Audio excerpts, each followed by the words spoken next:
I know that Carlo had some Is notes. it?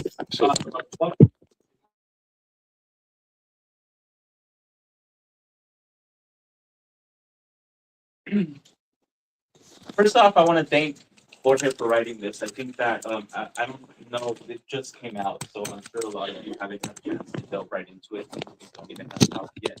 This is actually a really heartfelt book. It talks about not just immigration and the struggles that we face as immigrants in this country, because we all face very, very different struggles. But at the end of the day, they are all tied in with a lot of the same things, which is our struggle to love ourselves and to love ourselves in a system that doesn't make us feel like we can or that we should. And one of the things that I just wanted to thank Porter for is for shining a light not just on the struggles, but also on the love story that comes with the romance that comes with having to fall in love with yourself, even when you don't know how, even when society tells you at a young age that you shouldn't or that you can't, even when our parents are so worried with having to survive that they just don't have the right words to tell us how to love us. Again, without that's about it. I mean, I want to talk more about it, and we will once we sit down and have a conversation. So I'll let Jorge carry on the introduction, or do you want to go straight? No, we can. Let me. I'm gonna read a little bit from the book, and then once we're done with the book, we'll have a conversation. We'll have a Q and A. Hi everyone. Let's see faces now. And then I'll sign copies, and then we can take pictures and chat a little more. I didn't do it earlier because I was really nervous and I wanted to just like be at peace for a little bit. But yeah, thank you so much for coming. So yes, I'm gonna get to it. I was gonna read the prologue, you guys, but I think I'll start with chapter one, and then we'll go. I'm just kidding. I'm not gonna read the whole book. Yes, well, over there. Yeah, you know, like back in high school. Let me hold on. Let me make sure I want to read chapter one because it's. I want to see how long it is. It's 14 pages. Now I'm gonna read the prologue to you guys because I don't want to bore you. I don't want to bore you. Okay. But thank you so much for coming, guys. I'm an indie artist. I make films. That's my first career. This is my first book. And that's such a great turnout. It's amazing. Know I want to do this forever. So the fact that you guys are here supporting this means a lot to me. Um, and you know what? Before I start, I want to let you guys know. I wasn't gonna say it, but my sponsor said that I should say it. We sold 33,000 units on day one yesterday. Damn, good job. All right. I had about 78,000 pre-orders. So that doesn't include like that was. So I don't really know what the numbers are now because pre-orders don't get comes into like next week. So so thank you for uh, putting me on the road towards hopefully bestseller. And if it doesn't happen, it's all good. I don't really care about that. But as a Latino, undocumented Latino, I think it's important to showcase these things. So I just wanted to say that. Okay, so I'm gonna read a little excerpt from the book, and then we'll go into Q and A. And yeah, okay. Come on in. Coming in. We're just getting started. Awesome. And I do apologize. I haven't read out loud in a long time, so if I get stuck or something, uh, don't make fun of me. We're doing something. Record it for 10 seconds. All right. Is this better? Yeah, there you go. Can I bring stuff?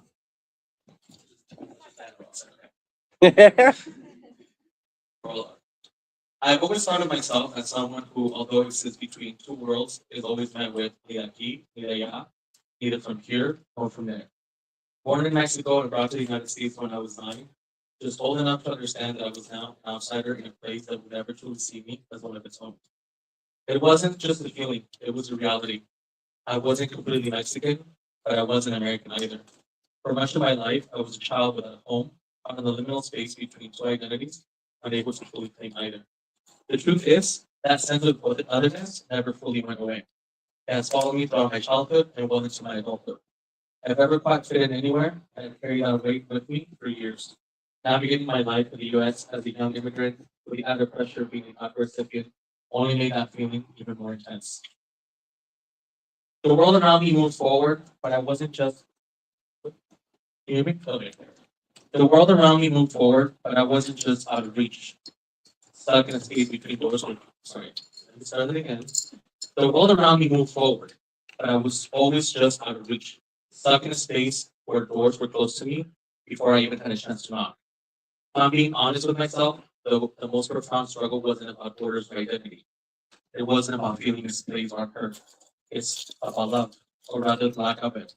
Not love from others, but that was often hard to come by, but love for myself. For so long, I didn't know how to love who I was, who I had become. I didn't know how to love the child I was forced to leave behind in Mexico, the teenager who felt unworthy, or the man that I was growing into in a world that seemed to keep telling me I didn't belong. Which leads me to the following. I didn't grow up dreaming of becoming a filmmaker. It wasn't some childhood fantasy that stayed with me throughout the years. In fact, it wasn't even on my radar until almost by accident. I found myself holding an iPhone, a boom mic, and a wild thought that maybe I could make a film.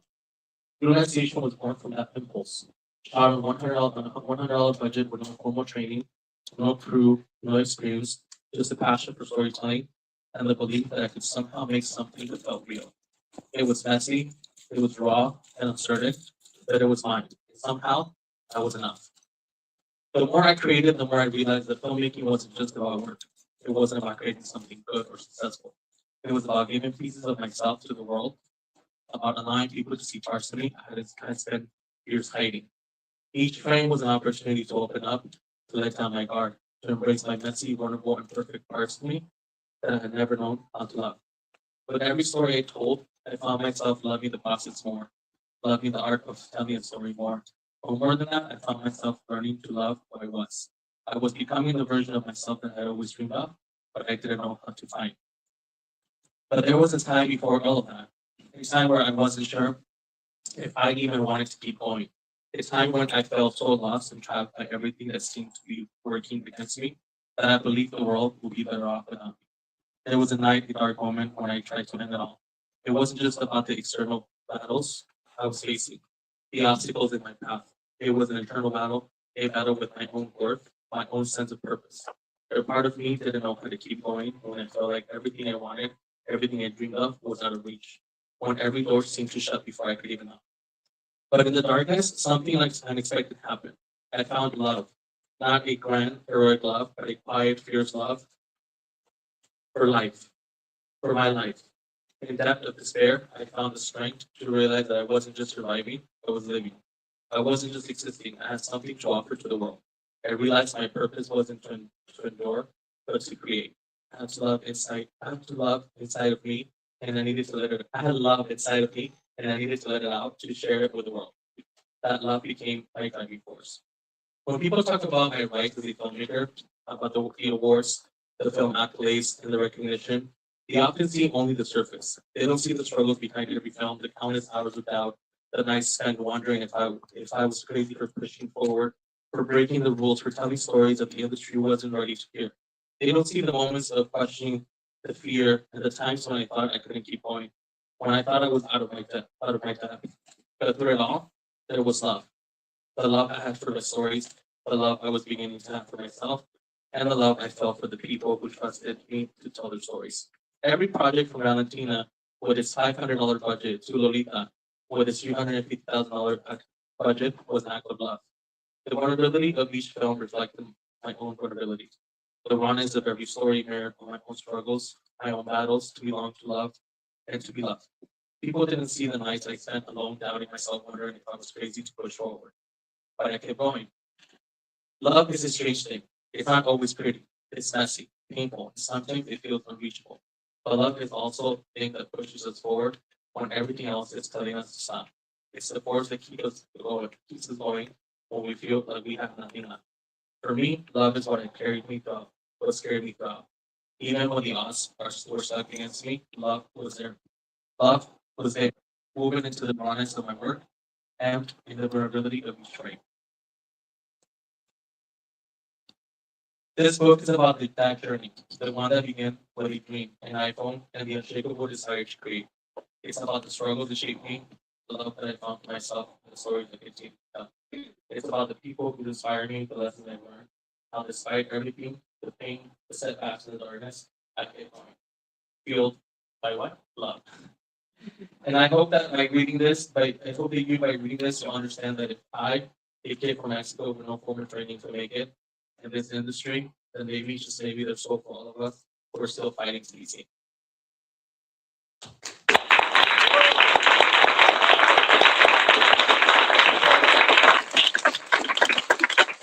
On love, clearly.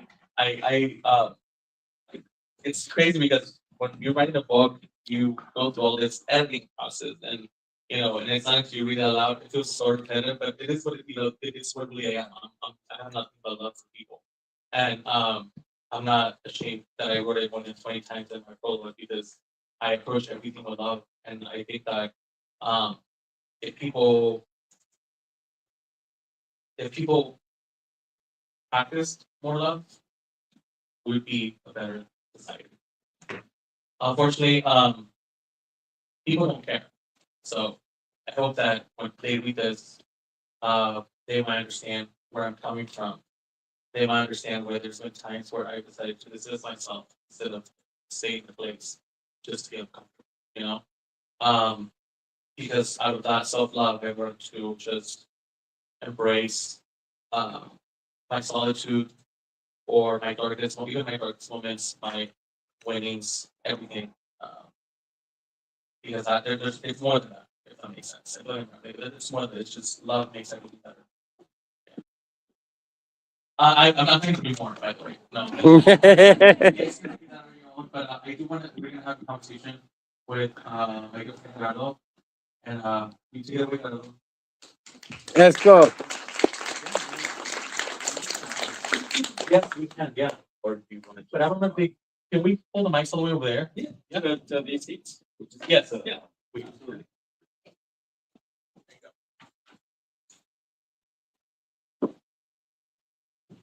Oh, I want to make a TikTok about you guys. I do. Shoot it.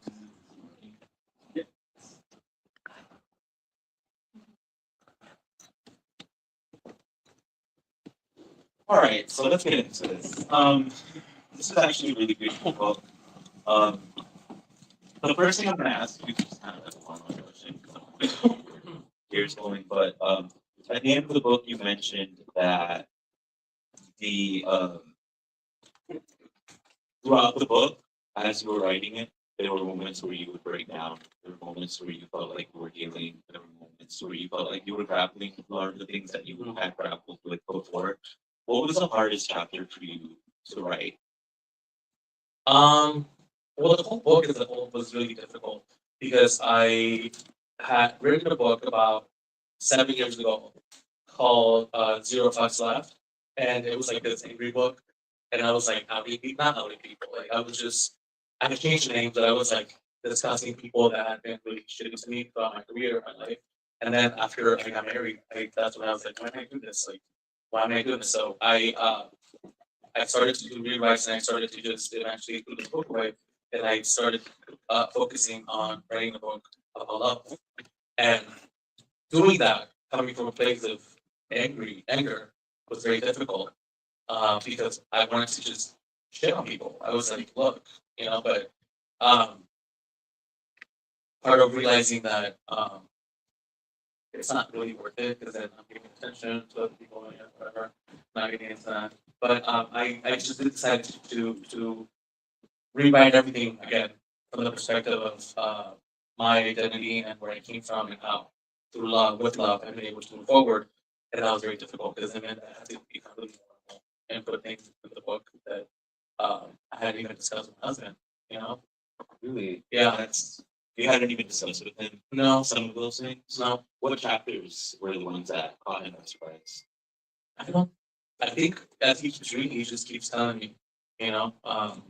Yeah, that's the other thing. So it's not an easy read, you know. It's not. There's some really heavy things in there, and I think for me, there's one chapter, and actually we're going to talk about this. Yeah, my favorite chapter in the book, and it was a really when I first looked at it, it was about your high school experience, and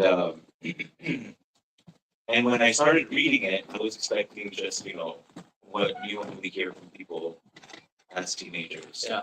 I think you really went into it, and you started talking about how there were moments where there was a moment where your mom decided to make a decision to move somewhere else because it was better. And because of that, you struggled even more in that school because everyone was white or Asian. Yeah. You felt like you were an outsider. And the very few Latinos that were there, these were teenagers, right? Because we're in high school. A lot of the teenagers, the few Latinos that were there were able to find each other. But there was all of these issues that were holding everyone back. Yeah. You had like the administration wouldn't was steering you away from AP classes instead of encouraging you to take them because they didn't feel like y'all were capable of them. When you were losing, and I hate to spoil so much, but this is a really important chapter, and I think it's something that people, when you read it, you have to really be able to point this out because I mentioned it to you. You were like, I hadn't actually paid attention to it, right? So in a lot of it, you talk about the ways the system in high school was not letting you move forward and how when they finally told you you had to go to a different school to earn the credits that you had lost because of the system, because of the way they treated you, because of the way they made you feel hopeless, they threw you away. Yeah. And right. And they made you feel like an outsider. They made you feel like you didn't belong. They discouraged you from being as successful as you could be. They didn't help you. And then when it was time for them to shush you away, they did it in a way that was like clinical, no emotion, just you have to go. You're just a problem that we need to fix. The thing that was really heartbreaking to me reading that chapter was that one, I could tell that you were just writing your truth. But two, I could see the system that we all face as adults. You had to face them before you were even emotionally mature enough to handle it like an adult, right? Was that on purpose? Or is that something that you are looking back at now and realizing? And how have you processed that? I haven't told the story to anybody, so I just wrote it how it came out of me. Well, I mean, I did rewrite someone up, but like when I initially wrote it, I just wrote it the way I remember it. And it's crazy because like I remember growing up in LA, and then it was my sister who said, we're gonna move to Torrance, and it's gonna be a better school. And I feel like there's this misconception that if you go to a predominantly white school, it's better. And I hope that it wasn't even like parents, but I just hope that our elders or the people that are in charge of putting their kids in schools will stop doing that because it doesn't make a difference.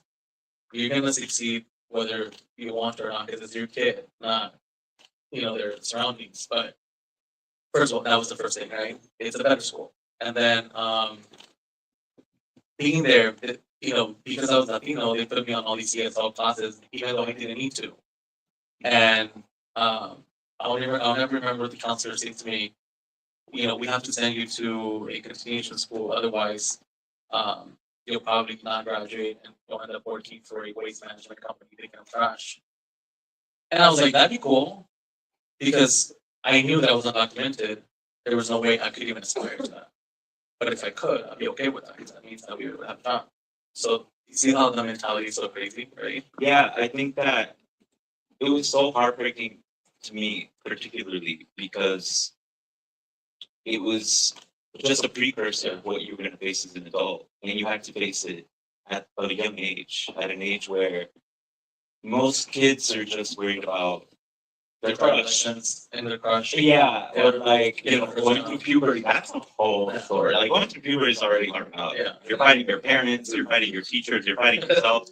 And now you have to deal with a system that's already showing you from that age that you have to deal with being an outsider. Yeah.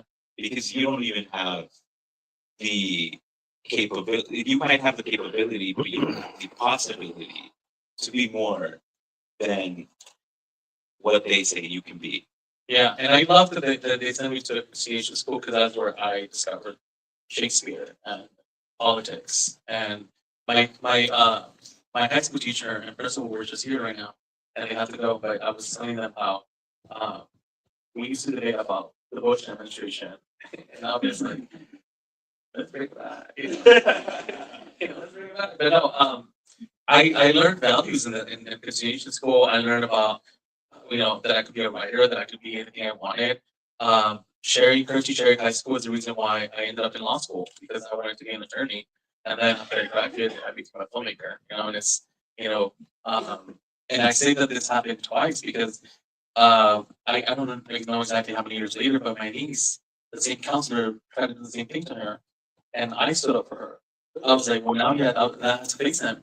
I mean, remember me? You wanted me to work in waste management? I just graduated law school. I'm like, damn. I was like, my niece what? I was like, she's what? I was like, no. So she chose to go to the continuation school as well. This is why your book and the things that you publish are so important. I've already talked to you about this a million times, but it's important that everyone hear this. That especially in times like this where the administration we're under and the way that they're treating us and the way that they are trying to dehumanize us, when people see this kind of success, it gives them hope, because I grew up in the same thing. I grew up, my mom used to always tell me, oh, they live in a nice neighborhood with white people. Like, because I'm from Texas, and I don't know if you know this, but Texas Latinos, that's a whole different story. I love you guys are so proud you love yourselves, your culture so much here. You fight for each other, like physically. You will show up and throw things at cops. They don't do that in Texas. In Texas, they're like, well, they'll side with the cops. Yeah. Well, why are they acting like that? So I think that especially me being able to, I came from a similar place as you, right? And being able to look into your story, because I actually was a teenager when I got my documents, right? Because I'm privileged enough to have my own documents, but that was stuff that I hadn't processed. Like everything you went through, I went through predominantly Latino schools, so I didn't really get to feel that. But what you felt, what you were going through in that chapter, was just so hard to read. One of the crazy parts, just to interrupt you, but even when I was we go back to the name of the title, right? I had a chapter that I removed on the book, but I'll talk about it briefly. Where when I was at a predominantly Latino school, I was too white for them, and because my story wasn't that you didn't cross the border, you came here with a visa. And that's following me through years. Like, I guess there's a privilege to that. There is a privilege to that. But it was always like, oh, well, you don't belong here either because you have to struggle the way we have. So it's always been Aqui, and I've had to build my own identity. And I have to work on my own on that, because if I operate based on what the masses say, then I'm gonna be all like, well, I don't belong anywhere, But it's one of those things where it happens on both sides, Yeah.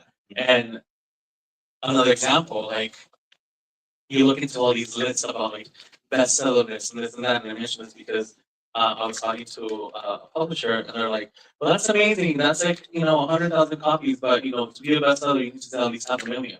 And I'm like, "So my accomplishment is still not enough, right?" Yeah. And it's like, "Yeah, because your book's niche," and it's like, okay, well, it's a niche. It's a niche. It's not just a story about a human being. Yeah. It's you get what I'm saying, though? Yeah. So it's like I made a mess with that. Like I'll be from wherever you want me to be.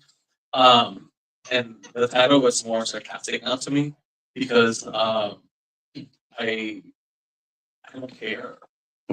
Like I don't care what what you think about myself in terms of like my identity, if I'm not Mexican enough, or if I'm not American enough for you, or if I'm in and this word was removed, but they brought it back. But like if I'm an illegal, which I don't like that word, or not like 100%, whatever you want me to be, I'll be. That's fine. I don't care. Yeah. Yeah. When we go throughout the book, one of the things I found really interesting, because when I went into the book, I was expecting it to just be a story about being undocumented, right? Because that's what you expect when you hear about a book like this. But then you started delving into your love story with your partner, your love story with yourself, with there were there was your connection with your friends and how you have learned to create friendships, how you lost friendships. And one of the things that and I highlighted it like how many times love, that word love, it's not just allowed in the prologue. It's throughout the whole book. Yeah. It's the string that kind of like ties it all together, right? You go there's and what I found really interesting was that you didn't polish it for us, right? We saw love is on one side, right? Yeah. But when we have love as a human being, we also have pain. Yeah. We have hate. We have the ugly things about life too, right?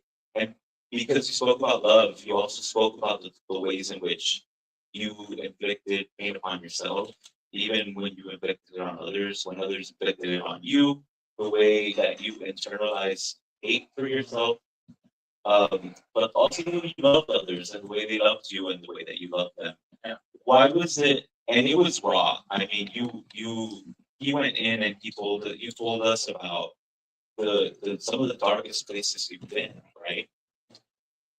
Why was that so important for you to be so candid about? I think I already know the answer, but I think it's a question that needs to be asked. Well, because I have to be honest with myself. I'm not just gonna write a book about all the greatness, you know. Mhm. I mean, there's a reason why there's a chapter there called "Confessions from a what shitty friend," you know, from an almost shitty friend.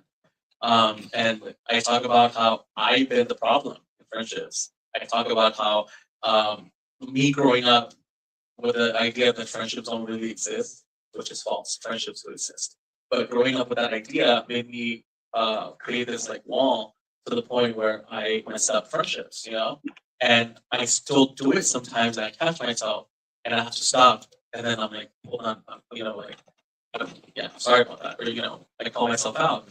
But the reason why I did that, the reason why I saw it so raw and so real, is because I'm not perfect. That's the last thing that I want people to think about me. And again, I know I said that I don't care what they think, but if they're gonna think something, they should know that I'm not perfect, right? And that's the reason why I went really deep into certain chapters of my life. Um, because it's important. It's important to if I can't be honest about myself, then I'm being honest with nobody. I'm not being honest with anybody. Sorry. It's also important to, and I just want to ask this because I think it's a really beautiful thing about the book is the way that you search for love in yourself, search for love from society, and you even express gratitude and love to America as much Yeah. as you hate it, as much as it hates the I don't government. hate it, yeah. I mean, Yeah. as much as the government hates. Sorry, that's Yeah. what I meant. But I think that what the reason why all of those chapters meant so much to me reading them was because in this life, in the way that we have to navigate um, as immigrants, especially when immigrants do not have their documents, it's so important to love. Yeah. Like it's so important to love and to celebrate. You know, because when you don't, if you let them win, right? Love is kind of like the seed that gives hope. Without hope, there's no action. Yeah. Without action, we let them win. And all of those, there's a chapter on how you met your husband, how you fell in love. There's a chapter on, you know, the friends that you gave second chances to. All of that is so critical and so important. And it's not perfect, right? Like you said, there's like really wrong moments, but it's so necessary to capture those moments because we're human beings. And the moment we try to polish ourselves up too much to fit in, and we try to hide all of the things that make us human that people don't want to see. Yeah. Then we let them dehumanize us. Mhm. And we can't do that. So I really appreciate you for writing those things into the book fearlessly. Some people would be too scared to do it. It was scary, yeah. Yeah, it's scary. I mean, I still haven't talked to my mom. She's here, but we haven't talked about what she thinks about the book. You know, and I know she read it, and you know, she said she had some questions about it. But it's scary because I don't know what I don't know what she's. There's things from my childhood that she doesn't know that I went through. You know, and that I didn't think were traumatic. And now that I'm writing about it, I'm like, damn, I don't ever want anybody to go through those things, right? So it was scary, but again, it's all like the foundation of this book is it's love. And I'll give some clarity of that. We come to this country and we come for the American dream, and all we do end up doing is working, right? And we take whatever job that's given to us, and we take whatever salary is given to us, because what we have to be what grateful. And when you're being grateful for when you're doing a job that doesn't, let me rephrase that, when you're doing a job that needs you to get another job to be able to survive, you're just now being paid, and you stop loving yourself because you become too afraid to realize that you're able to aspire for more. But because society says that you're undocumented, and you need to work, and you need to put food on the table, and you can't have any fun, you can't enjoy any little single thing in life, and all the money you make, you save and save and save and save. You don't enjoy anything. You stop loving yourself, and then what happens? You become really sad and angry, Yeah. and bitter, and you, and it's like now you look around you and it's like I wish I would have done this, but you still have that guilt, right? So that's why I talk about self love. That's what I mean. Not the self love where I'm gonna set my body the way it is. Yeah, I mean I've also come to terms with that. I have been really fit and I'm gaining a lot of weight, and that's the least of my worries now. I think when I talk about self love is being able to understand that when I say no, um, I'm claiming my power. When I choose not to associate myself with certain people, I'm claiming my power. I'm choosing to love myself in many ways that I'm only willing to do the things that make me happy. And happiness is not for everything. So whenever I'm not happy, as long as I'm at peace, then that's still amazing. So that's where it comes from. I grew up with family that just work, and they don't know what it is to take a vacation. I mean, this is embarrassing, but I've traveled more with my husband than I ever did before. I think we've done like 14 trips together, and we've only been married for 2 years last Thursday. You know, and I've gone. My first time to New York was with him. How crazy is that? Yeah. I mean, it's insane. I'm just realizing that right now. And then we were able to take my mom to New York for the first time, and it's like what um, and it's to other people it's like, oh, you're dumb or whatever, right? But no, it's a thing, it's a real thing. And so we'll go through CSA, and even though there's nothing for me to worry about, I still worry about it. Like it's these things that that I'm slowly healing, and I remind myself, uh, Right. Yeah. because what's the worst thing that can happen? Oh, well, the plane crashes. At least I tried. Yeah. That's the worst, right? I mean, Hopefully I not. got on that flight. Oh yeah. I think that I think a lot of times we forget that we have to let ourselves be human, Mhm. because, like you said, you mentioned this right now, and you mentioned it a lot in the book. A lot of it is about survival, Yes. right? We try to survive, where we become obsessed with perfection because that's what's going to get us through. Yeah. But when we do that, we teach ourselves that we can't be human and that being imperfect is not enough. But every human is imperfect. Mhm. We can't run away from imperfection. And I think part of the struggle that we face as immigrants, um, or as first generation Latinos, is having to accept that sometimes, regardless of how imperfect we are, that's enough. Yeah. And I think you do a really beautiful job of embracing that. You talk about your addiction issues that you've had. You talk about, like, the anger that you've had towards people that have hurt you, the way people that have hurt you, the way they've been angry, the way you've forgiven, the way Yeah. you've learned not to forgive, or not to confuse forgiveness with access. Like, Yeah. there's a lot of layers to this Mhm. book, and I think it's really beautiful because I think it really allows people to see that someone as successful as you were on the Out 100 list. You were on the Out 100. I'm sorry, when that happened, it made me feel alive. You were on that 100 list. You have awards. You have films. You have a book now. And I think it's so important that all of those imperfections and the perfect thing, the good things and the bad things were in that book, because it shows people you don't have to be perfect all the time in order to do something for the world. Yeah. In order to leave the world a better place. You know what I Yeah. mean? Perfection, well, I wouldn't say it's boring, but I would also feel like if I say that, I'd be disrespecting anybody that is aspiring to be perfect. I would never judge people on that. But I will say that in the search of perfection, all of the joy is killed. You don't really enjoy anything. And I'm working on that too because I'm very type A. Unfortunately, like I'm all about like we need to have a schedule and we have this and we have that and now being married. My husband's like the opposite. He's like, let's just go and do this, let's just enjoy the moment. Like I remember like very early on he would say, stay present. And I'm like, I am. I wasn't. And it's crazy how you can notice that I wasn't present. This is why I married him. But it's all those things, and I still have that internal fight where sometimes, I want to just like I don't want him to go through what I went through because he's gone through his own things. But it's hard for someone that grew up in the United States to understand um, the traumas. I don't want to use that word because I feel like it's thrown out a lot. Let me rephrase that. The struggles that we've been through, right? And how they scar us and we carry those scars forever. Unfortunately, that's just how it is.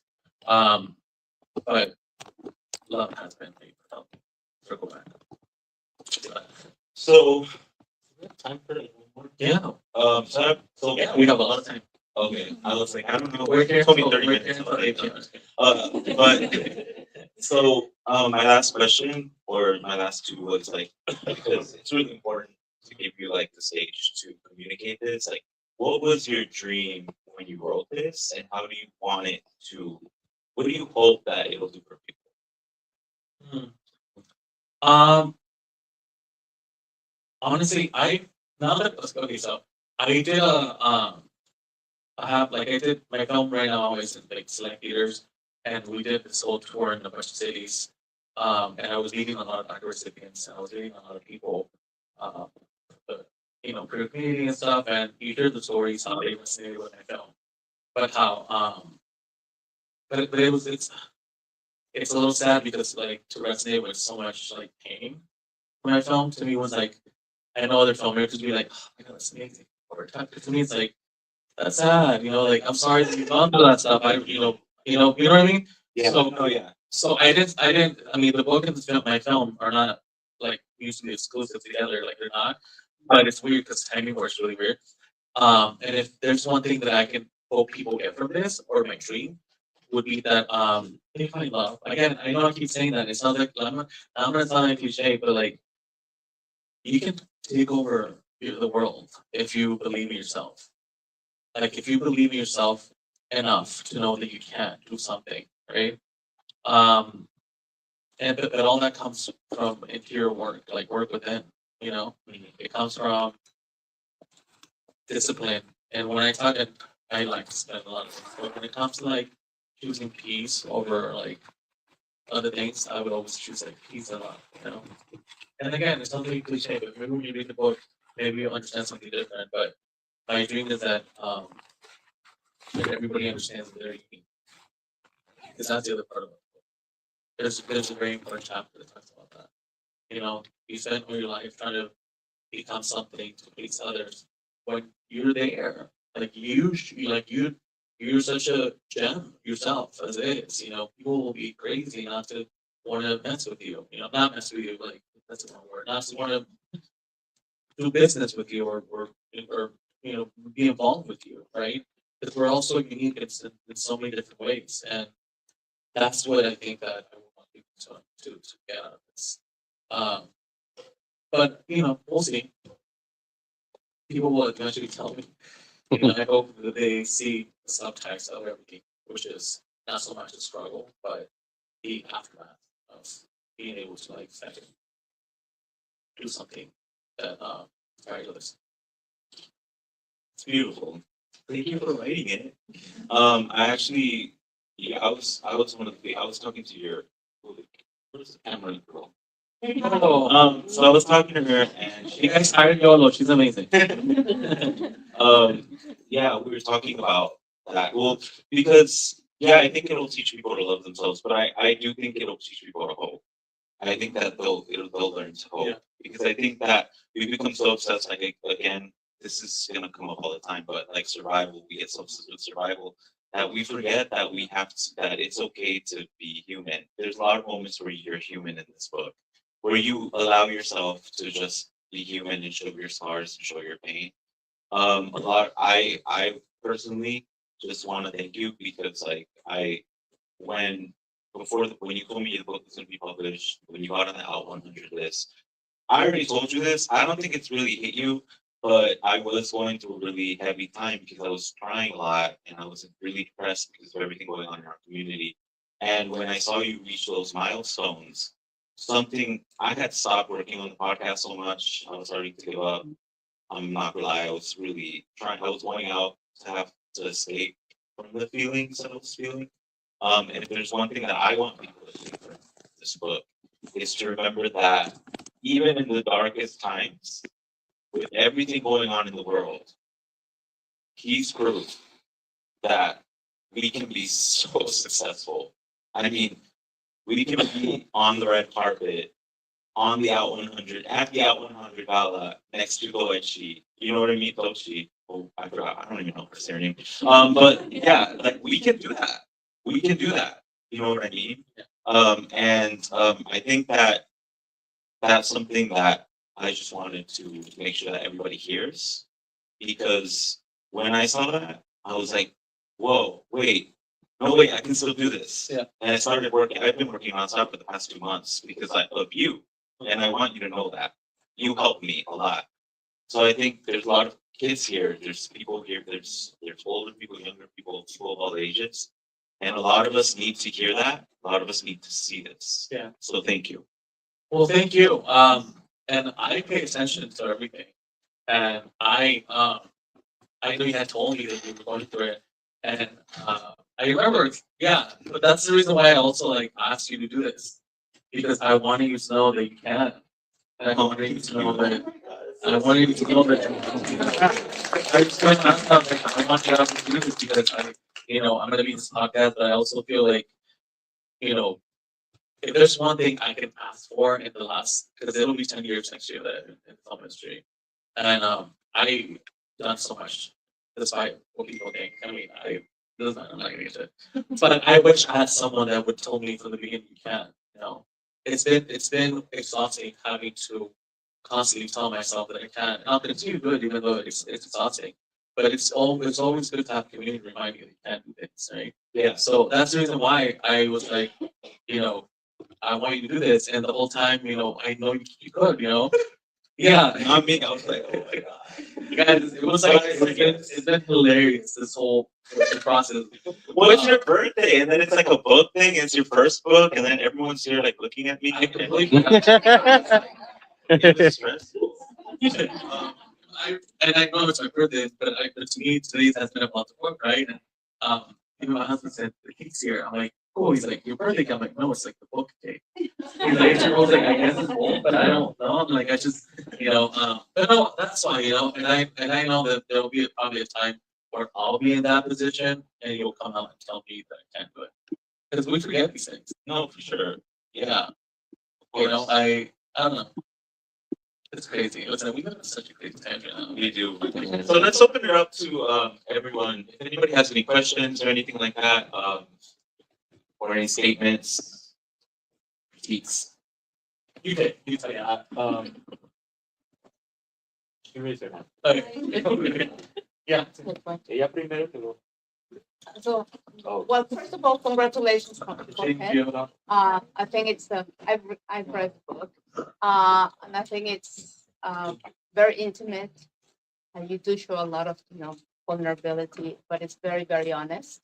So congratulations for Thank that. you. I wanted to ask you about the title because you say, well, I don't care, no, ni de aquí ni de allá. I don't care what people think. But I also heard like some people say, well, sí, soy de aquí, soy de allá, and I'm from here, I'm from there. So, and that's my superpower, no? Yeah. So they kind of, that's an empowerment saying, Yeah. sí, soy de aquí, soy de allá, whatever people think. And I wanted to ask you about that. What do you think? You kind of turn it around. Oh yeah. Say, yeah, that is my superpower. No, 100%. I think that. Sorry, and the sorry. second part is in the book you talk about your dad, and I think a lot of that is, and in a lot of literature is getting that acceptance from the father, and searching for that acceptance. I mean, I don't want to any spoilers, but yeah, if you can tell us about that too. So Yeah. that was a very important part of the book. Yeah, so it's crazy because I dedicated the entire book to my mom, but there's a whole chapter about my dad because my dad we I didn't grow up with a really like he was always almost absent, but we didn't have like a volatile relationship. It wasn't until we moved to the US that we started to like have a rocky relationship, and the entire time I thought it was because of my sexuality. When I finally came out to him, he said he didn't care about that. That was never the issue. So I love my dad, and I'm always gonna love him, uh, and I will always respect him. But our relationship now is way better than it was before, and it was important for me to write about that because despite like my parents having not a very good marriage, um, my mom never she never encouraged anything um, that's never use their issues to see him in the other way.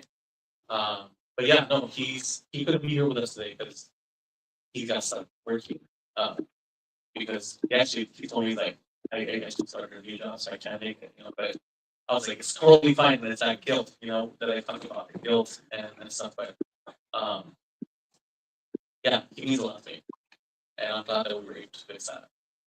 And then as far as the idea, yeah, it's gonna be. I think it's gonna be an ongoing thing when I tell people that the title is more sarcasm, um, because um, I'm Mexican. I mean, I love Mexico. My blood is Mexican. I always say that. Um, I'm also American because I grew up out here, and I think that as long as I have that in my mind, no matter what anyone else says about my identity, it'll stand, right? But but it's sarcasm because it is our superpower. Um, right now that we're being so like attacked, people forget that having two languages in your brain is Mhm. an amazing thing. Yeah, really is. Like I'm bilingual, right? And it's like it's almost like now they're trying to make it seem like it's a bad thing. So it is our superpower. I speak two languages, I write in two languages, I think in two languages, and going to New York Times very free. No, I mean it is. I'm bilingual, so it's a thing that it's a superpower. But it's sarcastic. The title is very sarcastic. Yeah, even because there's a movie from the yeah. Yeah, so it's very sarcastic. Hello. Hi. I love your trajectory in like the film industry and something that I think particularly in Latino spaces. There's a lot of talk like we don't need to hear any more immigrant stories and like immigration stories like let's move on. But I personally think that like immigrant stories resonate with every immigrant, Yes. whether you're Asian, whether you're Black, whether you're Latino. Why do you think that it's important to continue to tell your story? And how do you think that people that are not Latino are going to connect with it?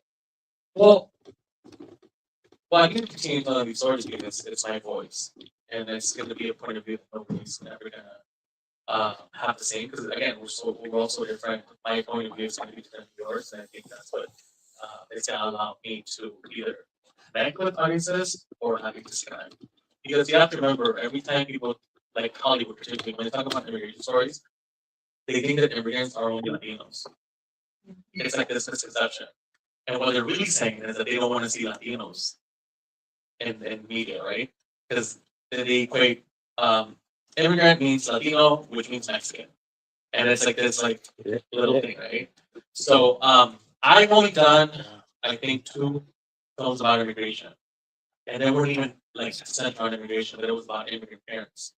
And I think the reason why they connected so much is because those were the stories about my mom and my sister, Like there were stories about me growing up with my sisters and my mom and how we came here as undocumented people and how they always encouraged me to see life, not from the lens of being an undocumented person, but from the lens of you can do anything you want, right?